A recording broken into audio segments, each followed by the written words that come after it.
Okay बच्चों, आज के क्लास में हम लोग प्रोकैरियोटिक राइबोसोम यूकैरियोटिक राइबोसोम से किस तरह से डिफ़र करता है तो हेडिंग डालेंगे prokaryotic ribosome differ from prokaryotic ribosome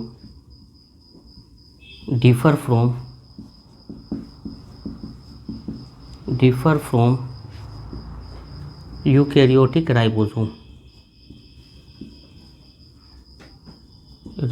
eukaryotic ribosome किस तरह से ये डिफ़र करता है। Prokaryotic ribosome differ from eukaryotic ribosome. Prokaryotic एक तरफ देते हैं,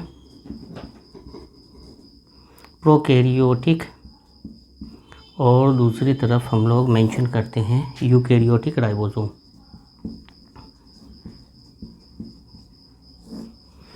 प्रोकैरियोटिक राइबोसोम और eukaryotic ribosome. Prokaryotic ribosome smaller in size होता है। क्या होता है? Smaller in size, smaller in size. But जो यूकैरियोटिक राइबोसोम्स होता है लार्जर इन साइज होता है, लार्जर इन साइज, बड़े साइज का होता है। अब स्मॉलर साइज का अगर प्रोकैरियोटिक राइबोसोम है तो मोलिकुलर वेट जो होगा वो क्या होगा? लो होगा। That means with low molecular weight, यहाँ पे क्या होगा? लो मोलिकुलर वेट होगा। बट लार्जर साइज है तो इसका क्या होगा? विथ हाई मोलिकुलर वेट, इसका क्या होगा? हाई मोलिकुलर वेट होगा। प्रोकैरियोटिक राइबोसोम बड़े साइज का होगा, प्रोकैरियोटिक राइबोसोम स्मॉलर साइज का होगा, और यूकैरियोटिक राइबोसोम्स क्या होगा? लार्जर साइज का होगा। Smaller size that means low molecular weight, larger size that means high molecular weight. Okay, तो इस तरह से डिफ़र करेगा।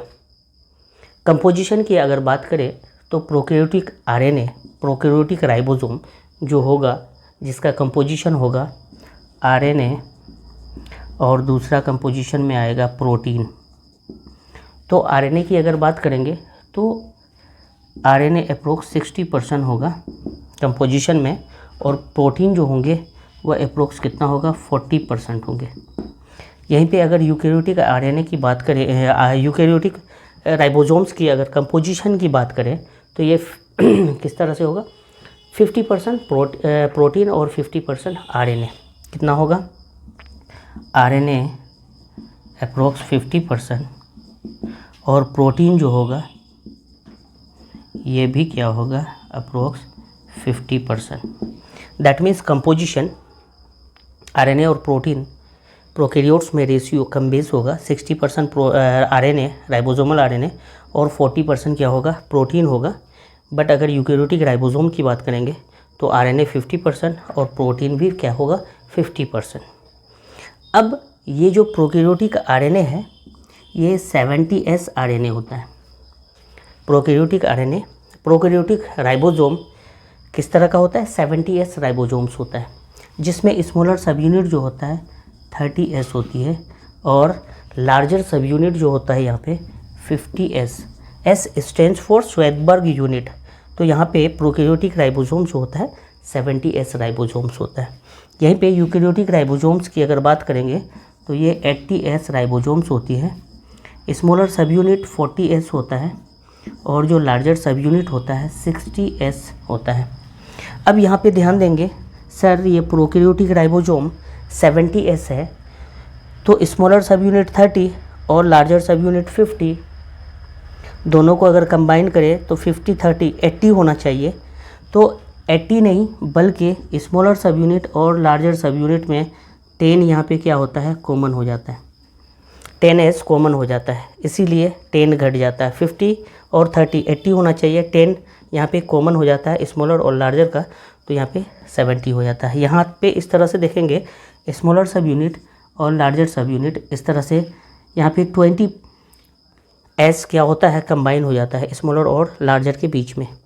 तो 80s जिस वजह से 60 40 100 होना चाहिए, लेकिन यहाँ 80 है, दैट मीन्स 20 यहाँ पे बीच में कॉमन हो जाता है स्मॉलर सब यूनिट और लार्जर सब यूनिट के बीच में।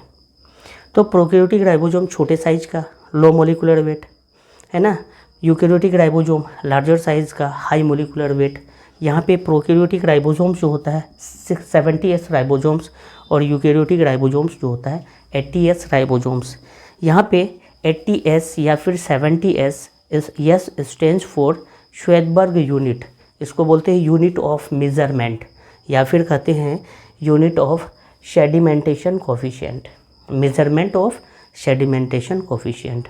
यहाँ पे ये जो S है, ये S स्टैंड्स फॉर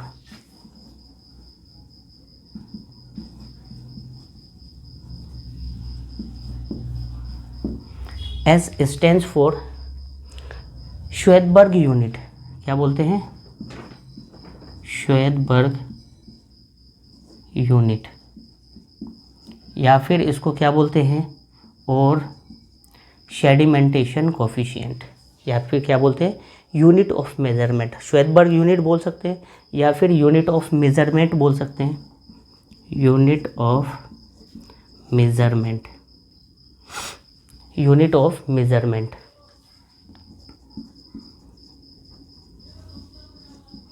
या फिर इसको बोल सकते हैं क्या बोल सकते हैं, unit of measurement of, unit of measurement of sedimentation coefficient, sedimentation coefficient.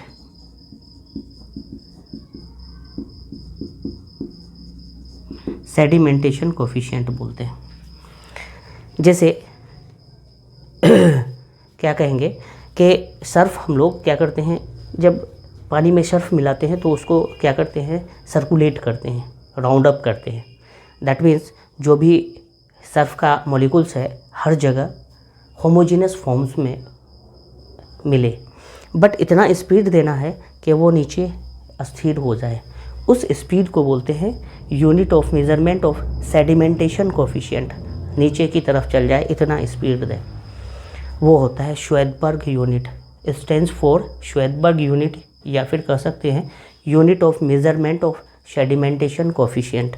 Sedimentation coefficient को हम लोग मेंशन करेंगे तो यहाँ पे क्या बोलेंगे, सेडिमेंटेशन कोफिशिएंट क्या है, एक तरह का स्पीड या फिर फोर्स है जिस पे पार्टिकल सेडिमेंट हो जाए, सेटल डाउन हो जाए। दैट स्पीड या फिर फोर्स जिस पे, दैट स्पीड और force at which particle settle down, sediment, particle settle down, या फिर कह सकते हैं सेडिमेंट,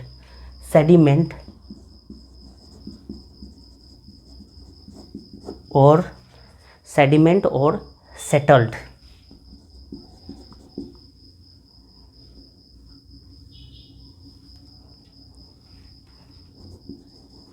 सेडिमेंट हो जाए या फिर सेटल्ड हो जाए, है ना, नीचे की तरफ जम जाए, उतना फोर्स जितने में वो नीचे की तरफ मॉलिक्यूल्स सेडिमेंट हो जाए, उस फोर्स को बोलते हैं श्वेदबर्ग यूनिट, या फिर unit of measurement of sedimentation coefficient, है ना। एक कितना स्पीड दे कि मॉलिक्यूल्स नीचे की तरफ सेडिमेंट हो जाए या फिर सेटल्ड हो जाए, उस फोर्स को सेडिमेंटेशन कोफिशिएंट बोलते हैं या फिर श्वेदबर्ग यूनिट बोलते हैं। श्वेदबर्ग ने ही इस यूनिट को डिस्कवर किया था, उसी के नाम पे ये यूनिट पड़ा है एस श्वेदबर्ग यूनिट। ओके तो यहाँ पे हम लोग बात करेंगे, एक ऐसा इंस्ट्रूमेंट यूज होता है जो सेडिमेंटेशन कोफिशिएंट को मेज़र करता है, उसको हम लोग बोलते हैं ultra centrifuge, developed by श्वेदबर्ग।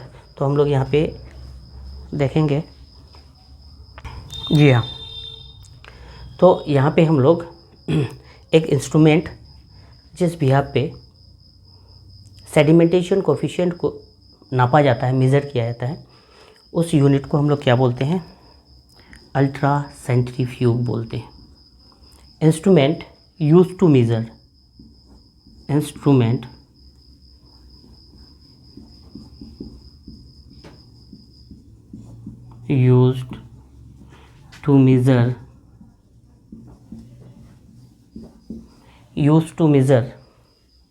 sedimentation coefficient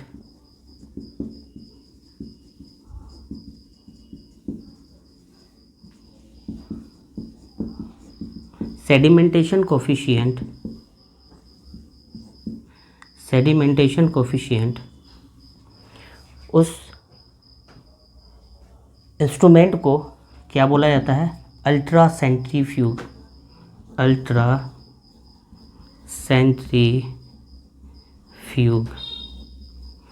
उस इंस्ट्रूमेंट को क्या बोला जाता है? Ultracentrifuge, ULTRA, ultracentrifuge बोला जाता है। डेवलप्ड बाय श्वेदबर्ग,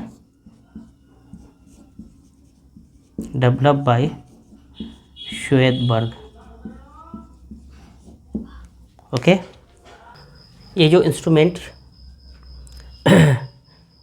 अल्ट्रा सेंट्रीफ्यूग है, जिससे मेज़र किया जाता है सेडिमेंटेशन कोफिशिएंट, किसके थ्रू डेवलप बाय श्वेदबर्ग, जिसके वजह से इस यूनिट का नाम क्या रखा गया है? श्वेदबर्ग यूनिट रखा गया है, ओके।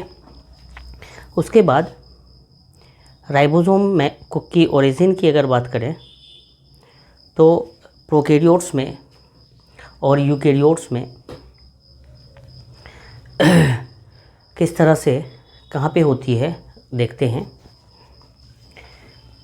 ओरिजिन अगर होगा तो उसमें दो सब यूनिट होता है, दो कंपोजिशन होता है, जिसमें आरएनए और प्रोटीन होता है।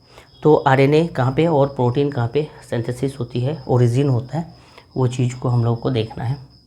तो इंस्ट्रूमेंट में हम लोगों ने क्या देखा? सेडिमेंटेशन कोफिशिएंट को नापने के लिए जो इंस्ट्रूमेंट यूज़ किया जाता है उसको क्या बोलते हैं? Ultra centrifuge.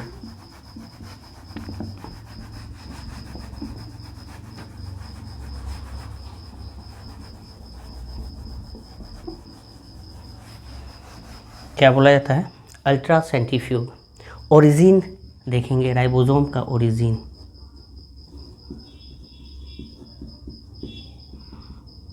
कहाँ पे होता है? सबसे पहले प्रोकैरियोट्स में देखते हैं। इन प्रोकैरियोट्स राइबोसोम्स का origin in prokaryotes. Completely ribosome का जो फॉर्मेशन ओरिजिन होता है प्रोकैरियोट्स में, completely form with in cytoplasm, both RNA और प्रोटीन completely form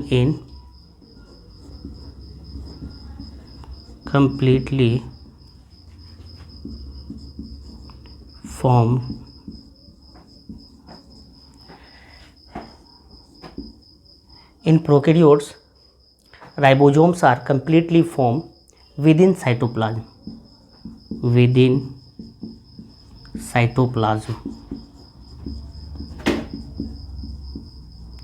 साइटोप्लाज्म में चाहे आरएनए हो या फिर एंड प्रोटीन, दोनों का ओरिजिन कहाँ पे होता है? Completely formed with in cytoplasm. कहाँ पे फॉर्म होती है? साइटोप्लाज्म में। दोनों आरएनए और प्रोटीन, ये राइबोसोम्स का ओरिजिन होता है।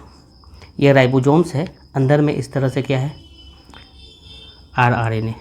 तो ये कवर लाइक स्ट्रक्चर है, कवर तो नहीं होती है, मेम्ब्रेन लेस होती है, बट एक इन्वायरमेंट लाइक स्ट्रक्चर है जो प्रोटीन है, और अंदर में इस तरह से रेड कलर जो है वो राइबोसोमल आरएनए है, आरएनए है। और अगर यूकैरियोट्स में बोले, इन यूकैरियोट्स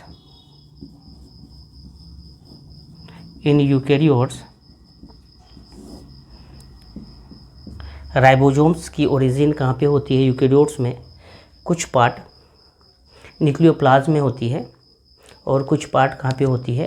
साइटोप्लाज्म में होती है। साइटोप्लाज्म में राइबोसोमल प्रोटीन का होता है और न्यूक्लियोप्लाज्म में राइबोसोमल आरएनए का होता है। तो यूकैरियोट्स में पार्शियली आधा न्यूक्लियोप्लाज्म में, आधा साइटोप्लाज्म में होता है। उसको हम लोग लिखेंगे partly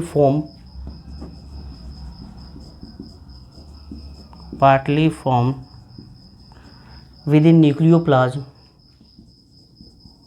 within nucleoplasm and partly form within cytoplasm।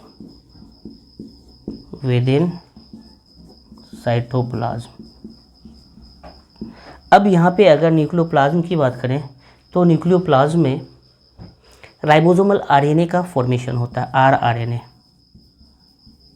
Ribosomal RNA का फॉर्मेशन होता है न्यूक्लियोप्लाज्म में। यही साइटोप्लाज्म में अगर बात करें तो साइटोप्लाज्म में राइबोसोमल प्रोटीन का फॉर्मेशन होता है। किसका? राइबोसोमल प्रोटीन का। राइबोसोमल प्रोटीन का फॉर्मेशन कहाँ पे होता है? साइटोप्लाज्म में होता है। दैट मीन्स पार्टली, आधा आधा न्यूक्लियोप्लाज्म में, partly form with in cytoplasm. तो न्यूक्लियोप्लाज्म में आरएनए और साइटोप्लाज्म में राइबोसोमल आरएनए।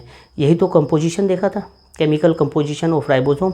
तो यूकेरियोट्स में क्योंकि न्यूक्लियर मेम्ब्रेन है, न्यूक्लियस है, तो न्यूक्लियोप्लाज्म साइटोप्लाज्म क्या है? बाउंड्री वाल न्यूक्लियर मेम्ब्रेन है। तो न्यूक्लियोप्लाज्म में आरएनए का फॉर्मेशन होता है और साइटोप्लाज्म में प्रोटीन फॉर्मेशन होता है। सिंपली अगर हम लोग देखेंगे ट्रांसक्रिप्शन ट्रांसलेशन प्रोसेस तो क्लियर हो जाता है। जो यूकेरियोटिक बॉडी है उसके न्यूक्लियस में इस तरह से, न्यूक्लियस में डीएनए आरएनए बना देता है, चाहे तो मैसेंजर आरएनए हो, राइबोसोमल आरएनए हो, या फिर क्या है, राइबोसोमल आरएनए हो, या फिर ट्रांसफर आरएनए हो। ये कहाँ पे होती है? न्यूक्लियोप्लाज्म में होती है। ये आरएनए साइटोप्लाज्म में आ जाता है। तो आरएनए जब साइटोप्लाज्म में आ जाता है न्यूक्लियोप्लाज्म से, तो आरएनए ट्रांसलेशन करके क्या बना देता है? प्रोटीन बना देता है। इस तरह से डीएनए टू आरएनए, कौन सा आरएनए? आरआरएनए कहाँ पे फॉर्म होता है? न्यूक्लियोप्लाज्म में, न्यूक्लियस के अंदर। इस प्रोसेस को बोलते हैं transcription. DNA to RNA formation process को क्या बोलते हैं? ट्रांसक्रिप्शन। तो ये न्यूक्लियोप्लाज्म में होती है। ये आरएनए न्यूक्लियस से बाहर आ जाता है साइटोप्लाज्म में, और साइटोप्लाज्म में आरएनए प्रोटीन बना देता है। इसको ट्रांसलेशन प्रोसेस बोलते हैं। तो ये प्रोटीन सिंथेसिस कहाँ पे होती है? राइबोसोमल प्रोटीन साइटोप्लाज्म में। और राइबोसोमल आरएनए कहाँ पे प्रोड्यूस होती है? DNA to RNA, ribosomal RNA, mRNA या फिर टीआरएनए न्यूक्लियोप्लाज्म में। तो ये चीज़ याद रखना है। ये न्यूक्लियस में होता है और ये कहाँ पे होता है? साइटोप्लाज्म में। इस तरह से क्लियरली याद रखना है। ट्रांसक्रिप्शन यूकेरियोट्स में, न्यूक्लियोप्लाज्म में, और ट्रांसलेशन साइटोप्लाज्म में। ओके, तो यूकेरियोट्स में और प्रोकैरियोट्स में, प्रोकैरियोट्स में क्योंकि न्यूक्लियस है नहीं तो कम्प्लीटली फॉर्म कहाँ पे होगा? साइटोप्लाज्म में। आरएनए भी बनेगा, बोथ आरएनए एंड प्रोटीन, वो कहाँ पे बनेगा? साइटोप्लाज्म में बनेगा। जी हाँ, राइबोसोम्स के रिगार्ड आज हम लोग फंक्शन देखेंगे, function of ribosome. Functions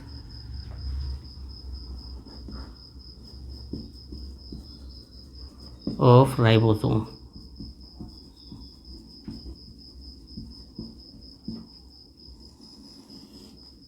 functions of ribosome. Okay, अभी हम लोगों ने देखा राइबोसोम का क्या फंक्शन है। प्रोटीन सिंथेसिस करता है। ओके, राइबोसोम जैसे एंडोप्लाज्मिक रेटिकुलम के सरफेस में था, वहाँ पे प्रोटीन सिंथेसिस करता था, रफ वाला पार्ट। राइबोसोम इस तरह से पोली राइबोसोम्स का फॉर्मेशन करता है, एमआरएनए के साथ एक स्ट्रिंग पे आता है और क्या करता है? प्रोटीन सिंथेसिस करता है। तो ये इस तरह से एमआरएनए है, एमआरएनए स्ट्रिंग पे इस तरह से राइबोसोमल सब यूनिट, स्मॉलर और लार्जर सब यूनिट क्या होता है? अरेंज होता है लीनियर फैशन में। इसको हम लोगों ने क्या बोला? पोली राइबोसोम्स। और यहीं पे क्या होती है? प्रोटीन सिंथेसिस होती है। ये प्रोटीन सिंथेसिस होती है। तो यहाँ पे function of ribosome, that means ribosome का मेन फंक्शन क्या होगा? यहाँ पे प्रोटीन सिंथेसिस होती है, that means site of protein synthesis है ना। राइबोसोम क्या है? साइट है, site of protein synthesis.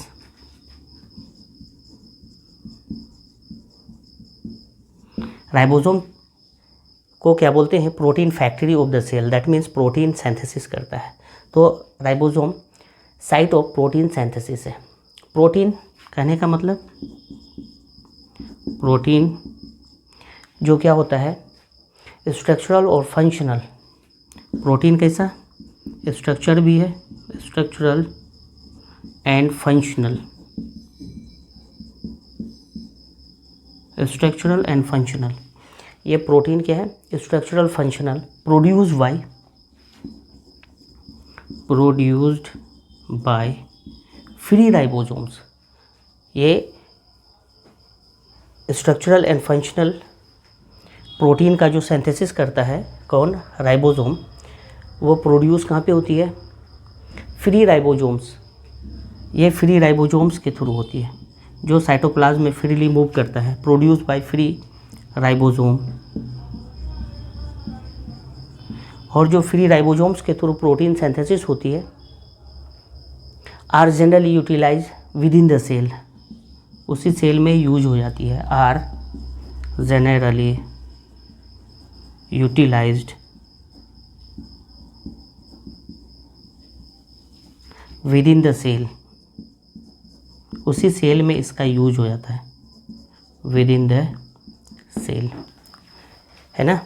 Free ribosomes के थ्रू जो प्रोटीन सिंथेसिस हुआ वो उसी सेल में यूटिलाइज हो जाता है, with in the cell.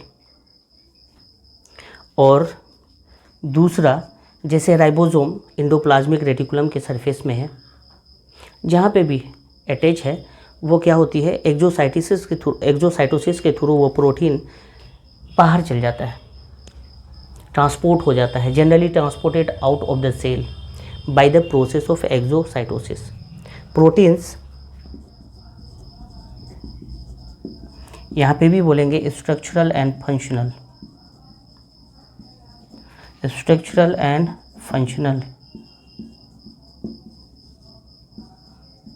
Structural and functional protein produced by attached ribosome are generally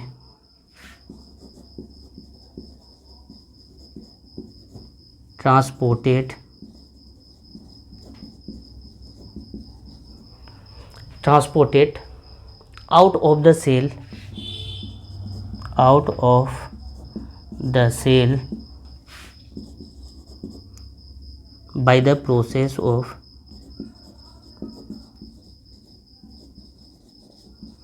exocytosis. Exocytosis के थ्रू वो क्या होती है? जनरली ट्रांसपोर्ट हो जाता है out of the cell, cell से बाहर ट्रांसपोर्टेशन हो जाती है। जैसे कोई फ्रूट्स, सेब है, जनरली ठंडे एरियाज़ में प्रोड्यूस होती है, तो क्या वहीं पे रहता है? एक्सपोर्ट हो जाता है। तो जो अच्छी क्वालिटी का होता है वो एक्सपोर्ट हो जाता है। फ्री राइबोसोम्स के थ्रू जो प्रोटीन सिंथेसिस हुआ उसी सेल में यूज़ हो गया।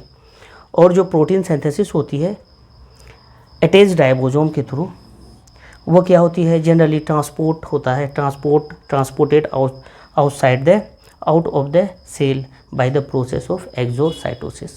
ओके, तो ये हम लोग फंक्शन देखे राइबोसोम्स का। राइबोसोम्स को इसी वजह से क्या बोला जाता है? Protein factory of the cell, protein factory of the cell, okay, क्योंकि यहाँ पे प्रोटीन मैन्युफैक्चर होता है, protein factory of the cell बोलते हैं। Okay, smallest membrane less cell organelle.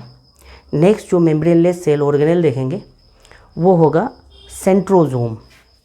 Okay, तो नेक्स्ट क्लास में हम लोग मेम्ब्रेन लेस सेल ऑर्गेनेल्स, एक तो राइबोसोम कर चुका, दूसरा सेंट्रोजोम करेंगे। नेक्स्ट क्लास होगी सेंट्रोजोम। सेंट्रोजोम के बाद सीलिया फ्लेजिला देखेंगे, स्ट्रक्चर देखेंगे, न्यूक्लियस को डील करेंगे, फिर हमारा चैप्टर कंप्लीट हो जाएगा। Okay, thank you.